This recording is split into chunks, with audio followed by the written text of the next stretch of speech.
جس طرح ہمارے گھر پر تایا کی نظر تھی اسی طرح زمین پر چچا کی بھی نظر تھی۔ چچا چاہتے تھے کہ جو زمین ابا نے بیچی نہیں ہے وہ ان کے حوالے کر دیں۔ انہوں نے یہ کہا تھا کہ وہ ہر موسم کی فصل کا اناج اور پیسہ ابا کو بھیجتے رہیں گے، مگر اپنوں کو ہی اپنوں کا سب سے زیادہ پتہ ہوتا ہے۔ ابا نے نہ بڑے بھائی کو گھر دیا اور نہ چھوٹے کے حوالے زمین کی۔ چھوٹے نے اس پر ڈرامہ کرتے ہوئے ناراضگی کا اظہار تو نہیں کیا، مگر ابا جانتے تھے کہ وہ دل ہی دل میں خفا ہیں۔ ابا نے اپنے بچپن کے دوست کو اسی زمین کی ذمہ داری دی تھی اور اس ساری تگو دو میں 4 سے 5 مہینے لگے تھے۔ ابا ہم دونوں بہنوں اور اماں کو لے کر شہر میں منتقل ہو گئے تو ہمارے دونوں بھائی بھی گھر میں ہی رہنے لگے اور گھر سے اپنے کالج اور اسکول جاتے تھے۔ ابا نے ان دونوں کو موٹر سائیکل خرید کر دے دی۔ دکان، مکان اور اتنا کچھ کرنے کے بعد ابا کے پاس کوئی جمع پونجی باقی نہیں بچی تھی۔ ہمارا داخلہ بھی اسی علاقے کے اچھے اسکول میں کروا دیا گیا۔ اس طرح ہماری ایک نئی زندگی کی شروعات ہوئی اور اس نئی شروعات پر ہم سب بہن بھائی بہت خوش تھے اور ہماری خوشی میں سب سے زیادہ خوش ہمارے ماں باپ تھے۔ ہم دونوں بہنیں اب اتنی بڑی ہو چکی تھی کہ اماں کے ساتھ گھر کے کام کاج سنبھال لیتی تھی، اسی لیے شہر میں آنے کے بعد ہمارے گھر میں ملازمہ کی ضرورت نہیں تھی، مگر بڑے بھائی چاہتے تھے کہ اماں کی مدد کے لیے کسی نہ کسی ہیلپر کو رکھ دیں، مگر اماں ڈرتی تھی کیونکہ وہ ابھی شہر میں کسی پر اتنا اعتبار نہیں کرنا چاہتی تھی۔ مگر ہمارے علاقے میں ہی 2-3 گلی چھوڑ کر کچھ ایسی آبادی تھی جو اس طرح دوسروں کے گھروں میں کام کاج کر کے اپنی روزی روٹی کا انتظام کرتے تھے۔ انہی میں سے ایک بیوہ عورت ہمارے گھر کام کرنے کے لیے آنے لگ گئی۔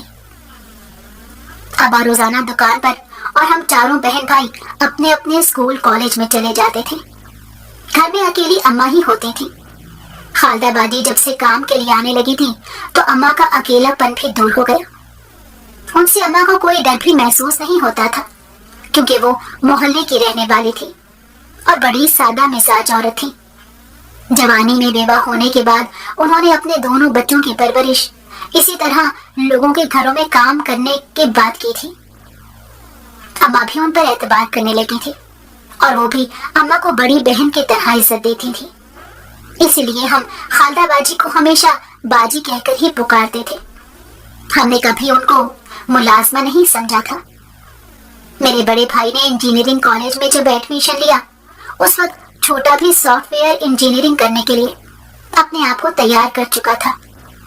ہم دونوں بہنیں بھی کالج جانے کے لیے اپنے اسکول کے آخری دور میں تھی۔ تب خالدہ باجی کے مشورے پر ہی اماں نے بڑے بھائی کی منگنی کرنے کا سوچا اور خالدہ باجی کے توسط سے ہی ایک اچھی فیملی میں رشتہ ڈال دیا۔ بھائی نہ کسی کو پسند کرتے تھے اور نہ ہی انہوں نے ایسا کوئی ارادہ ظاہر کیا، اس لیے اپنی شادی کا فیصلہ اماں پر چھوڑ دیا۔ اماں نے ایک انٹر پاس لڑکی سے ان کی منگنی کر دی اور شادی انجینئرنگ کی تعلیم مکمل ہونے کے بعد ہونا قرار پائی۔ اس طرح 3 سال بھائی کی منگنی رہی اور پھر بھابھی ہمارے گھر آ گئی۔ بھابھی بڑی اچھی تھی، ایک ہی مہینے میں انہوں نے ہم سب کے دل جیت لیے۔ ان کا مزاج اور عادت ایسی تھی کہ لگتا ہی نہیں تھا وہ ہمارے گھر کی نئی فرد بنی ہے۔ اماں تو سمجھتی تھی کہ شہر کی لڑکیاں بہت تیز ترار ہوتی ہیں، مگر بھابھی سے ملنے کے بعد ہمارے یہ خدشات غلط ثابت ہوئے۔ بھائی کی شادی میں تایا اور چچا نے شرکت نہیں کی تھی کیونکہ چچا چاہتے تھے کہ ابا ان کی بیٹی کا رشتہ اپنے بڑے بیٹے کے لیے لے لیں، جبکہ ان کی بڑی بیٹی ہمارے بڑے بھائی سے 7 سال عمر میں بڑی تھی اور پڑھی لکھی بھی نہیں تھی، ورنہ ابا کو اس بات سے فرق نہیں پڑتا تھا کہ بھتیجی 7 سال بڑی ہے۔ ابا بس یہ چاہتے تھے کہ ان کے پڑھے لکھے بچوں کی شادیاں پڑھے لکھے لوگوں میں ہی ہوں۔ بڑے بھائی کی شادی کا تجربہ بڑا اچھا ثابت ہو رہا تھا۔ بھابھی چاہتی تھی کہ وہ اپنے دیور کے لیے اپنی چھوٹی بہن کو بیاہ کر لے آئے، مگر اماں ابھی کسی حتمی فیصلے پر پہنچنے کو تیار نہیں تھی۔ ایسے ہی وقت گزرتا گیا اور بھیا بھابھی کے گھر ایک پیارا سا بیٹا بھی آ گیا۔ بھابھی کو ہمارے ساتھ رہتے ہوئے 1.5 سال ہو چکا تھا۔ اماں نے کہا کہ اگر کوئی اچھا بننے کا ناٹک کرتا ہے تو وہ بڑی جلدی کھل کر سامنے آ جاتا ہے، مگر بھابھی واقعی بہت اچھی نیچر کی مالک تھی۔ اس لیے اما نے ان کی چھوٹی بہن کو اپنی دوسری بہو بنانے کا فیصلہ کر لیا اور چھوٹے بھائی سے اس بارے میں بات کی۔ سوال ہی پیدا نہیں ہوتا تھا کہ بھائی اما کی مرضی کے خلاف جائیں۔ انہوں نے رضامندی کا اظہار کر دیا اور چھوٹی بھابھی بھی جلد ہی ہمارے گھر آ گئی۔ اب اس کے بعد ہم دونوں بہنوں کی باری تھی۔ میری بہن انٹر کر کے گھر بیٹھ گئی تھی اور گھر میں ہی مختلف چیزیں سیکھنے میں لگی رہتی تھی، کیونکہ کام کاج کرنے کے لیے کبھی ہماری دونوں بہنوں کو کسی نے کہا ہی نہیں تھا۔ سارا کام بھابیاں اور خالدہ باجی سنبھال لیتی تھی، پھر بھی ہم دونوں اپنی مرضی سے کوئی نہ کوئی کام ضرور کرتی تھی، اور یہ بھی ہماری اماں کی تربیت کا حصہ تھا، کیونکہ وہ نہیں چاہتی تھی کہ کل کو ہم اپنے سسرال جائیں تو کوئی ہمیں پھوہڑ اور بدسلیقہ ہونے کے تانے دے۔ میری بہن کا رشتہ بڑی بھابھی نے ہی کروایا تھا۔ وہ ان کے دور کے کزن تھے اور ملک سے باہر نوکری کرتے تھے۔ پہلے تو اماں اس رشتے پر مان نہیں رہی تھی کہ ان کی بیٹی ملک سے باہر چلی جائے گی، مگر پھر قسمت کا لکھا سوچ کر اماں ابا نے یہ رشتہ قبول کر لیا۔ بڑی بہن کی شادی کے فقط 6 مہینے بعد ہی وہ اپنے شوہر کے ساتھ بیرون ملک شفٹ ہو گئی۔ شروع میں تو ہمیں اس کی بہت یاد آتی تھی، مگر اسے اپنے گھر میں ہنستا بستا دیکھ کر ہم سب بھی خوش اور مطمئن تھے۔ وقت گزرنے کا کبھی پتہ ہی نہیں چلتا ہے۔ کب میں پیدا ہوئی، گاؤں میں بچپن گزارا اور پھر شہر میں آ کر میرا تعلیمی دور شروع ہوا۔ بھابیاں گھر پر آئیں اور پھر بہن بھی رخصت ہو کر گھر سے چلی گئی۔ میں بھی انٹر میں پہنچ چکی تھی۔ میں تو آگے پڑھنا چاہتی تھی۔ مجھے ڈاکٹر بننے کا بڑا شوق تھا اور میں پڑھائی میں اچھی بھی تھی۔ دونوں بھائی مجھے مکمل طور پر سپورٹ کرنے کو بھی تیار تھے، مگر بھابھی کے میکے میں ان کے چھوٹے بھائی کی شادی کے موقع پر آئے ہوئے مہمانوں میں سے کسی نے مجھے اپنے بھائی کے لیے پسند کر لیا اور وہ تو ہاتھ دھو کر ہمارے پیچھے ہی پڑ گئے۔ میری دونوں بھابیاں ان کو جانتی تھی، اچھے کھاتے پیتے لوگ تھے، اور جس بھائی کے رشتے کی وہ بات کر رہی تھی اس کا نام طاہر تھا۔ طاہر کے علاوہ ان کے گھر میں صرف ایک چھوٹا بھائی واجد ہی رہتا تھا، کیونکہ بڑی بہن تو شادی شدہ اور اپنے گھر میں سیٹ تھی۔ والدین ان کے فوت ہو چکے تھے اور دونوں بھائی اپنا چھوٹا سا بزنس سنبھال رہے تھے۔ بڑی بھابھی نے اس رشتے کا ذکر اماں سے کیا تو اماں کہنے لگی کہ ببلی کے تو بہت سے خواب ہے، وہ ڈاکٹر بننا چاہتی ہے، ایسے میں ہم بھلا کوئی بھی رشتہ کیسے قبول کر سکتے ہیں۔ ابا کی بھی یہی رائے تھی، مگر طاہر کی بڑی بہن تو جیسے یہ طے کر چکی تھی کہ وہ مجھے آگے پڑھنے نہیں دیں گی اور اپنے بھائی کی دلہن بنا کر ہی دم لیں گی۔ انہوں نے ہمارے گھر کے چکر لگانے شروع کر دیے، حالانکہ دوسرے شہر میں رہتی تھی۔ اس کے باوجود 15-20 دن بعد وہ 3 چکر ہمارے گھر کے لگا چکی تھی۔ اماں سمیت میری بھابیاں بھی ان کے آنے پر خوشی کا اظہار کرتی تھی۔ وہ ویسے بھی اچھی اور ملنسار خاتون تھی۔ ان کے 10-12 سال کے 2 بچے بھی تھے۔ ان کا کہنا تھا کہ ہمیں آپ کی بیٹی بڑی پسند آئی ہے اور ہمارا دل اس پر آ گیا ہے۔ اگر آپ ہمارا رشتہ قبول کریں تو ہمارے لیے خوش نصیبی کی بات ہوگی۔ میرے اماں ابا جو پہلے تو انکار کرتے رہے، مگر بعد میں انہوں نے یہ سوچ کر رشتہ قبول کر لیا کہ ایسے اچھے رشتے بار بار نہیں ملتے۔ اماں ابا چاہتے تھے کہ میری منگنی طاہر کے ساتھ طے ہو جائے، پھر میں میڈیکل کا ٹیسٹ بھی دے دوں، مگر ایسا کیسے ممکن تھا کہ رشتہ طے ہونے کے بعد شادی کے لیے لڑکے والوں کا اصرار نہ بڑھے۔ طاہر کی بہن کا جب بھی فون آتا وہ اپنے بھائیوں کے لیے بڑی فکر مند رہتی تھی۔ ان کا کہنا تھا کہ چھوٹے بھائی کا رشتہ بھی وہ طے کر چکی ہیں اور دونوں بھائیوں کی شادیاں ایک ساتھ کرنا چاہتے ہیں تاکہ دونوں کے گھر آباد ہو جائے۔ اماں ابا نے بھی اسی فیصلے میں بہتری کا سوچتے ہوئے میری شادی کے دن طے کر دیے۔ مجھے اس بات کا افسوس تو تھا کہ میں آگے تعلیم حاصل نہیں کر سکتی تھی اور نہ ہی میڈیکل میں جا سکتی تھی، مگر اماں ابا کے فیصلے کے سامنے میں نے سر جھکا دیا۔ حالانکہ میرے بھائی تو کہہ رہے تھے کہ اگر میں نہیں چاہتی تو ابھی شادی نہیں ہوگی، مگر میں نے یہی سوچا کہ اگر اماں ابا کو بہتر لگ رہا ہے تو اسی میں بہتری ہوگی۔ گھر میں میری شادی کی تیاریاں شروع ہو گئیں اور خوش قسمتی سے میری بہن کو بھی ویزا مل گیا اور وہ میری شادی میں شرکت کے لیے پاکستان آ گئی۔ دونوں بھابیوں اور میری بہن مل جل کر میری شادی کی بہت زبردست تیاریاں کر رہی تھی۔ میں بھی خوش تھی کیونکہ پڑھائی کے علاوہ میرے پاس شادی نہ کرنے کا کوئی اور ریزن نہیں تھا۔ شادی سے ایک ہفتہ پہلے سسرال سے میرے لیے نکاح کا جوڑا اور زیور بھی آئے، جسے دیکھ کر سب بہت خوش ہوئے تھے کیونکہ جوڑا اور زیور واقعی بہت قیمتی اور خوبصورت تھے۔ اس طرح میری شادی کا دن بھی آ گیا اور میں دلہن بن کر طاہر کے گھر چلی گئی، جہاں پر میرے ساتھ ہی میری دیورانی بھی دلہن بن کر پہلی بار اس گھر میں آئی تھی۔ طاہر اور واجد دونوں اپنی بہن کی طرح بڑے خوش مزاج اور اچھی نیچر کے مالک تھے۔ دونوں دھیمے انداز میں بات کرتے اور گھر کے کام کاج سے بھی دور نہیں بھاگتے تھے۔ شاید اپنی بہن کے ساتھ رہتے ہوئے انہوں نے گھر کے کام کاج بھی کرنا شروع کر دیے تھے، اور پھر بہن کی شادی کے بعد تو وہ دونوں اتنے سالوں سے اکیلے ہی رہ رہے تھے۔ میں اپنے گھر میں خوش تھی۔ میں نے اپنی ذمہ داریوں کو بھی قبول کر لیا اور گھر کی بڑی بہو ہونے کی حیثیت سے ہر چیز کو سنبھال بھی لیا تھا۔ مگر میری دیورانی کچھ عجیب سی نیچر کی مالک تھی۔ وہ کسی سے بھی زیادہ گھلتی ملتی نہیں تھی، مجھ سے بھی کھچی کھچی سی رہتی تھی، مگر اپنے شوہر کے ساتھ بھی میں نے اسے کبھی ہنستے بولتے ہوئے نہیں دیکھا تھا۔ حالانکہ واجد بھی بالکل طاہر جیسے تھے۔ پہلے تو مجھے ایسے لگتا تھا کہ شاید ان دونوں میں کوئی اختلاف ہو، مگر کبھی ان کے کمرے سے لڑائی جھگڑے کی آواز بھی نہیں آئی تھی۔ واجد تو ہنستا مسکراتا اپنی بیگم کے آگے پیچھے پھرتا رہتا تھا۔ وہ اس شادی سے بڑا خوش تھا۔ اس کی بیوی خوبصورت تھی، مگر کبھی سیدھے منہ اپنے شوہر سے بات نہیں کرتی تھی۔ مجھے یہ بات بالکل اچھی نہیں لگتی تھی۔ حالانکہ ہماری شادی کو 3 مہینے پورے ہو چکے تھے، مگر اس کا رویہ بہتر ہونے کی بجائے اور بھی عجیب ہوتا چلا جا رہا تھا۔ اب تو میرا دیور بھی تھوڑا پریشان رہنے لگا تھا۔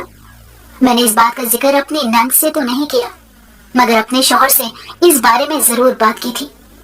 میرے شوہر نے بھی کہا کہ وہ بھی یہ سب محسوس کرتے ہیں۔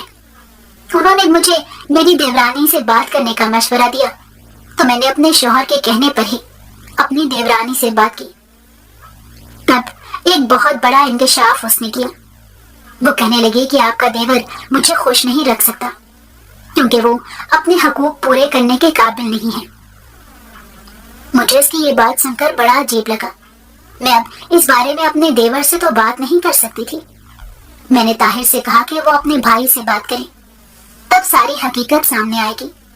لیکن طاہر بھی اس معاملے میں اپنے بھائی سے بات کرنے سے ہچکچا رہے تھے، کیونکہ وہ نہیں چاہتے تھے کہ ان کو کچھ برا لگے۔ ایسے ہی 1 مہینہ اور مکمل ہو گیا تو میں امید سے ہو گئی۔ میری امید سے ہوتے ہی جہاں ہمارے گھر میں خوشی کی لہر دوڑ گئی، وہیں پر میری دیورانی نے اچھا خاصا ایشو بنانا شروع کر دیا۔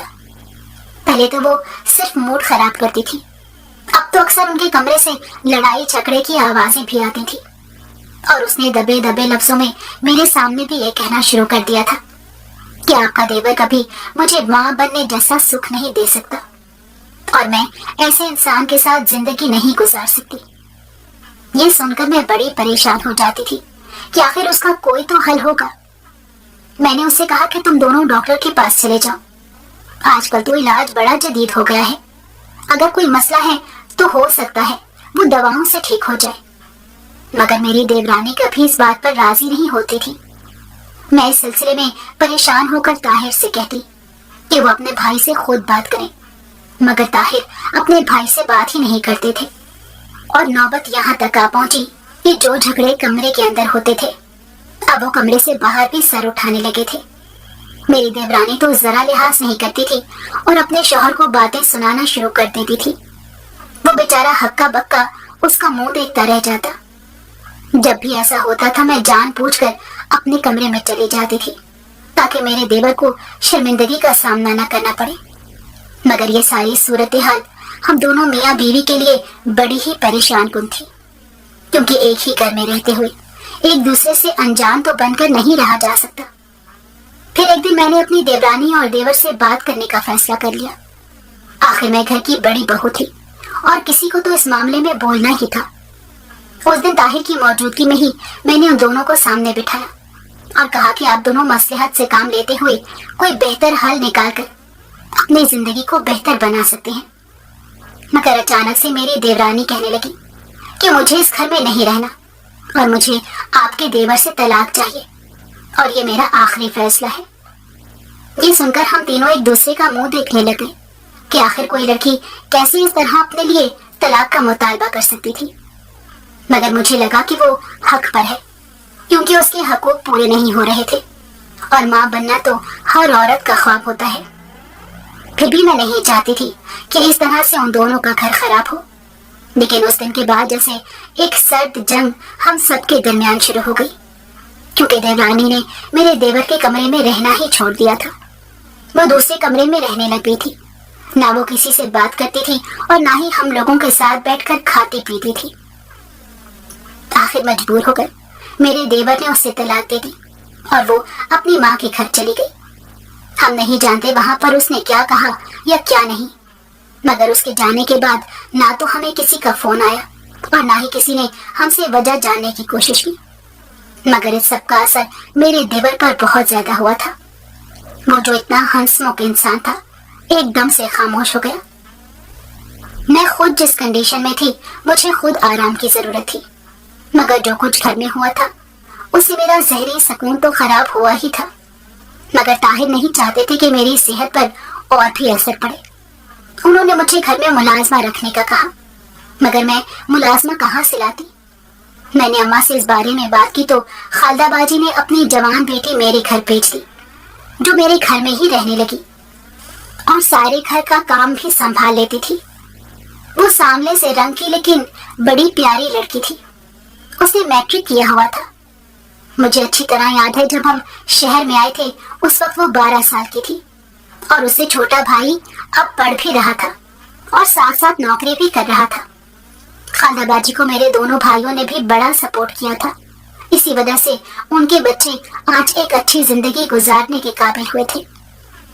خالدہ باجی ابھی بھی ہمارے گھر میں کام کرتی تھی، مگر ان کی بیٹی کہیں پر کام وغیرہ نہیں کرتی تھی۔ وہ تو بس انہوں نے میری محبت میں اپنی بیٹی کو میرے پاس بھیجا تھا، اور یہ بہت بڑی بات تھی، کیونکہ وہ مجھ پر اعتبار کر کے ہی اتنا بڑا قدم اٹھا چکی تھی۔ میں بھی نازنی کا بہت خیال رکھتی تھی، مجھے اپنے شوہر اور دیور پر یقین تھا، اور نازلی بھی بڑی اچھی تربیت والی بچی تھی۔ وہ گھر کا کام کاج کرتے ہوئے مجھ سے باتیں بھی کرتی رہتی تھی، مگر اس نے کبھی بھی نہ تو کسی چیز کو بے وجہ چھیڑا تھا اور نہ ہی کسی معاملے میں دخل اندازی کرتی تھی۔ دوسری طرف میرا دیور تھا، جو اپنی شادی ٹوٹنے کے بعد بڑا پریشان رہنے لگ گیا تھا۔ وہ اپنے کام سے کام رکھنے لگا تھا، کام پر جاتا اور واپس آ کر اپنے کمرے میں بند ہو جاتا تھا۔